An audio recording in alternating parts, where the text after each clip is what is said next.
Hi, Michael. Thanks so much for joining us again. It's really exciting to kind of reconnect with you as we're hopefully heading towards the tail end of COVID.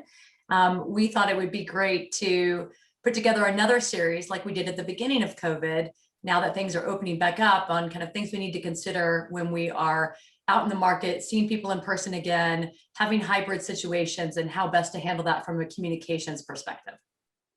Sounds great. It's a very fruitful topic for right now because everybody's in the same boat. Absolutely. So let me launch this off with speaking and spoken communication. And I'd love to hear from you if there's anything that actually improved during this crazy COVID time that we all just came through. Is there anything that we've learned that is worth hanging on to that we can put into practice as the world starts to open back up? Yeah, there's a couple things. One of the biggest is that I think that people began to cultivate a little degree of forgiveness and authenticity and transparency about things. So dogs were barking and kids were barging in, and there was a kind of a level of common humanity that we all discovered together in giving each other some forgiveness and some latitude about these kind of interruptions and quote unquote mistakes that happen all the time. And I'm hopeful that some of that forgiveness and sense of common humanity will carry over into in-person communication as well. I would argue that that's something worth hanging on to. The other thing, and this is much more to the challenge of skill development, is that there was, at least with many of the folks that I saw and folks that we worked with and folks who are clientele, but also folks I've seen out there in other walks of life, who actually found a degree of freedom within having this, what I call a cloak of invisibility beyond this boundary right here.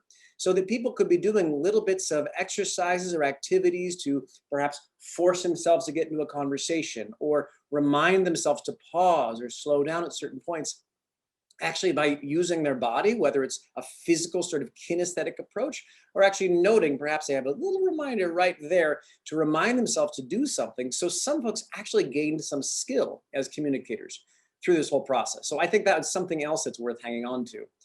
The last thing I would suggest is that people have taken more ownership of their physical space. People are more aware that standing, as I'm doing right now, is better for you in many ways. And so I'm hopeful that some of that awareness of ergonomics translates back to in-person and in the office communication. We shall see, though. I don't know. I totally agree with you. I love the idea of the humanity we've all been exposed to during this time frame, and it's made people more approachable and more real. And I certainly hope that that is maintained as we open back up. So obviously many of us are very thrilled at the idea of getting to be in person again. I know I certainly am. I can't wait for my first trip back to New York to see my team. But there's also a lot of stress that I'm feeling is still out there. So first of all, why are folks stressed about the return? And second, if you were talking to those out there who might be feeling a little nervous or anxious about going back to a kind of in-person, face-to-face world, what would you say to that? How would you respond to those concerns, and why are they there? They're there for a very normal reason. So the first thing I would say to everyone is what you're feeling is totally normal. And I'll give you a funny way to think about this. I have a lot of clients who say, like, my Monday morning 9 a.m. meeting, I'm just not quite as sharp as I am by my Tuesday afternoon meeting. Well, that's no accident, because over Saturday and Sunday, at least in the past, not so much now, but hopefully your Saturday and Sunday, you weren't all business all the time. And so your muscles on a tiny level got a little bit out of practice, got a little tiny bit rusty. So by midweek, your communication is back operating at a higher level again. Well, now multiply that by a year and 3 months. It is no wonder that people have a degree of apprehension, of feeling kind of, out of their depth in terms of going back to dealing with face-to-face communication. So that's the first thing. Cut yourself some slack. It's normal. The second thing is that when we teach people what we call executive presence or professional presence, we like to think that we have a pretty innovative definition of what presence is. And our definition is that presence is you when you are at your most other focused. What that means is that people are at their best as communicators when they're really authentically focused on reaching the other person, affecting the other person. Now, this is a little trick from performance techniques. If an actor or a performer is nervous on stage, the way to make those nerves worse is by saying, Don't be nervous. Don't be nervous. Don't be nervous. Don't be nervous. Don't be nervous. Just relax. Don't be nervous. Just relax. Because all that does, of course, is activate thought suppression and put your focus back on yourself. So in those apprehensive moments, the single best thing you can do is try to really focus on the other person. So think of a question you want to ask them. Ask a very specific question about what they've been doing recently. Anything to get your focus off of yourself and onto the other person helps. And that's the first place to start. That's very helpful. I appreciate that. There's a new term I wanted to ask you about, kind of what is it and is it real? And that's proximity bias. Can you talk to us a little bit about that, please? Yeah, it's sort of baked into the words. So of course, proximity bias means that you are biased towards the things that are around you. Now you could apply that to a bunch of different models or things, but in this instance, what we're talking about is those folks who are in the room versus those folks who are remote. Yes, it's real. I'll give you a very simple example. Now, there's some research a colleague of mine has done where if you have someone do a job interview and they just say the words that are out loud on a page, or the job interviewer can read those same words on a piece of paper, the person who speaks the words does much, much better in the job. Now, or the job interview, I should say. That seems pretty obvious, pretty self-evident, right? But the research shows having a three-dimensional body there to say this stuff out loud tends to make the person more persuaded that that person is in fact a good applicant. You can also think about this if you were to go to a museum and you're going to see an exhibit. Would the exhibit that felt the most compelling and amazing be the immersive site-specific exhibit with actual real live actors portraying characters and smells and all kinds of sensory immersive data coming at you? Or is it the like old clunky telephone you pick up that doesn't even have a diorama and you just hear a voiceover speak to you through the phone? So of course the answer is the immersive exhibit will be the one that's the most compelling. This is true for people too. So yes, you are probably going to make more of an impact if you are near the people with all your three-dimensionality. So yes, that thing is real. Now, what I will leave aside here is there's a lot of politics, there's a lot of policy of different organizations, lots of considerations with how companies mandate, do people have to be in the office or not? Those are probably even human resource concerns. So I'm not going to weigh in on the fairness of, is it fair to expect people to be in one camp or another when it comes to showing up to work? But what I will say is that the folks who are around each other are going to have a lot easier way of influencing and bouncing off each other. So what does that mean? It means if you're remote, there are some very specific things that you should do to make sure that you're getting your presence and your voice into conversations as best that you can. Leading on from that last answer, Michael, tactically speaking, if you're remote and you know others are going to be in person in the office, how do you contribute to the conversation in a powerful way? You know, on the one hand, you don't want to be overbearing and just kind of blurt things out to be heard. But on the other hand, you don't want to be a non-factor either and not have a presence and visibility amongst the team. Sure. I like to help people think about this across a timeline. Idea being, what can you do before? What can you do right at the very start? And then what can you do during the event? So before, you want to make sure that you're going to have an opportunity at the very beginning to let people know that you're in attendance. Your presence matters. So that may just be as simple as emailing the person ahead of time and just saying like, I'm very curious to see who joins the call. I just love if at the beginning we can do a 30-second intro, if you have that kind of relationship with folks, meaning 30 seconds for everyone to introduce themselves. Now, that might often happen automatically, so you may not need to do that. But the point is you're putting the legwork in advance to make sure that you have an opportunity to get your voice into the conversation. So then once you've made sure that opportunity will happen, what do? This responsibility is now on you to be able to say and announce yourself in a single sentence with linguistic precision, no filler language, energy in your voice, and concise language so that you don't take up 90 seconds talking about yourself. What does that sound like? Hi, Michael Hoeppner dialing in from the Southeast. I'm very excited to hear about Q4 on this call. Thanks. One sentence, that's it. No one wants to hear you go on for 90 seconds. Also, if you do that and everyone else does that, all of a sudden the introductions take 7 minutes. Next, in the actual meeting itself, It is your job to contribute where you have actual value and where you bring subject matter expertise to the conversation. In fact, if you don't do that, you're going to reinforce this concern and this sneaking suspicion we all have that remote doesn't really work and that hybrid won't work. So you have to get your voice into the conversation. The question is then, how do you do that? There's 3 really simple steps you can do to help yourself with that. 1, you name that you're going to interject.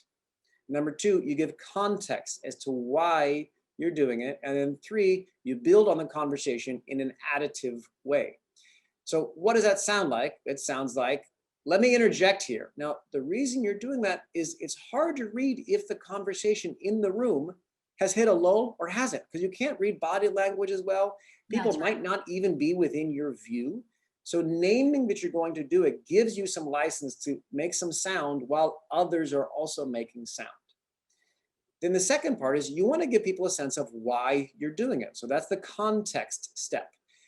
Because this conversation is also relevant to X, Y, and Z, next quarter, whatever the thing might be that gives it context. And then 3, you want to build on things in an additive way. Melissa brought up a great point about execution we should also keep in mind. Now, when you do that, when you build on things in an additive way, people don't feel quite so bad about being interrupted. Compare that to like, let me jump in, Melissa, you're wrong. And the thing I want to say is, now, folks, I'm not saying that having healthy disagreement is not an important thing. It is. And you may need to do something like that at some point.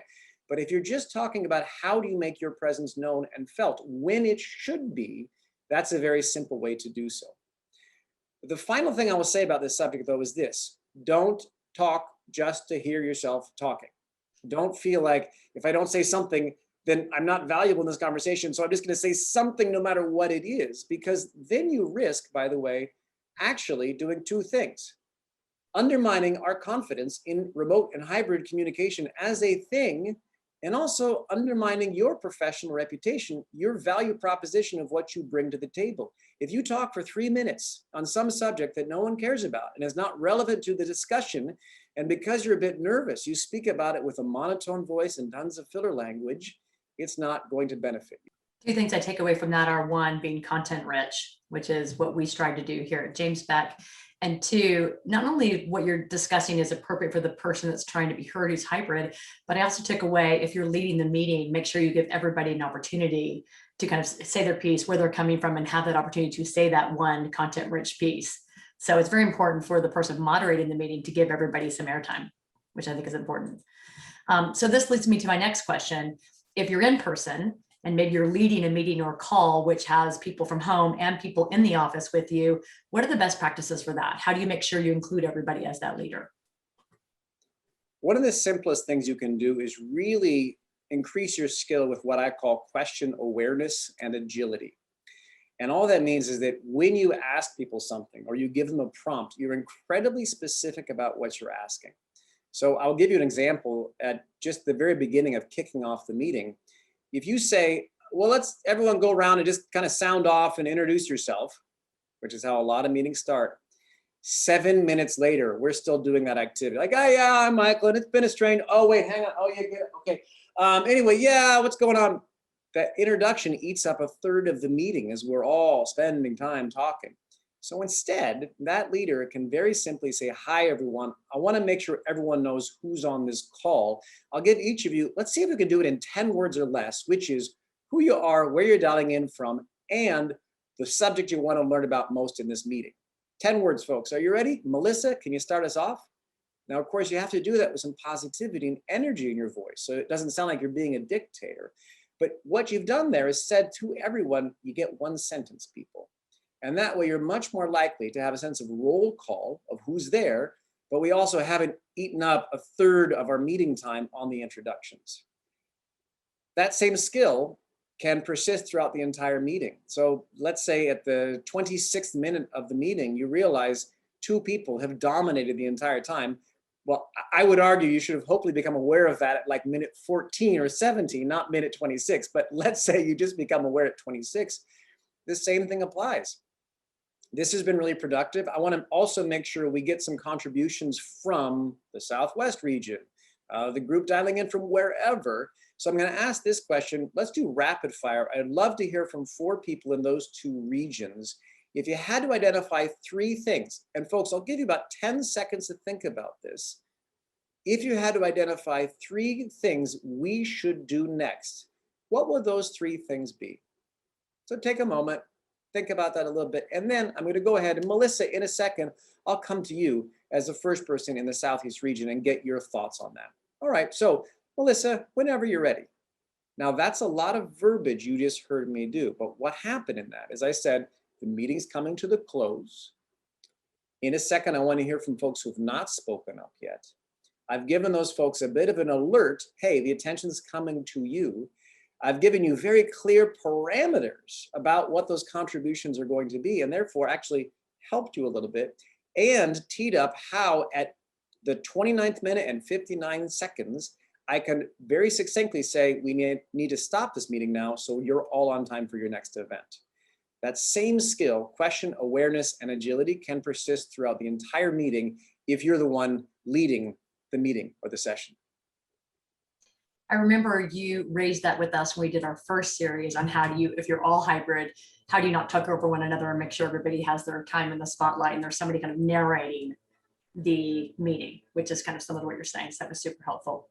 Well, this has been great. I really appreciate it. This wraps up our first series. We'll have 2 more to follow. And thanks so much for your time. That was my pleasure. Thanks, Melissa. Take care. Bye-bye.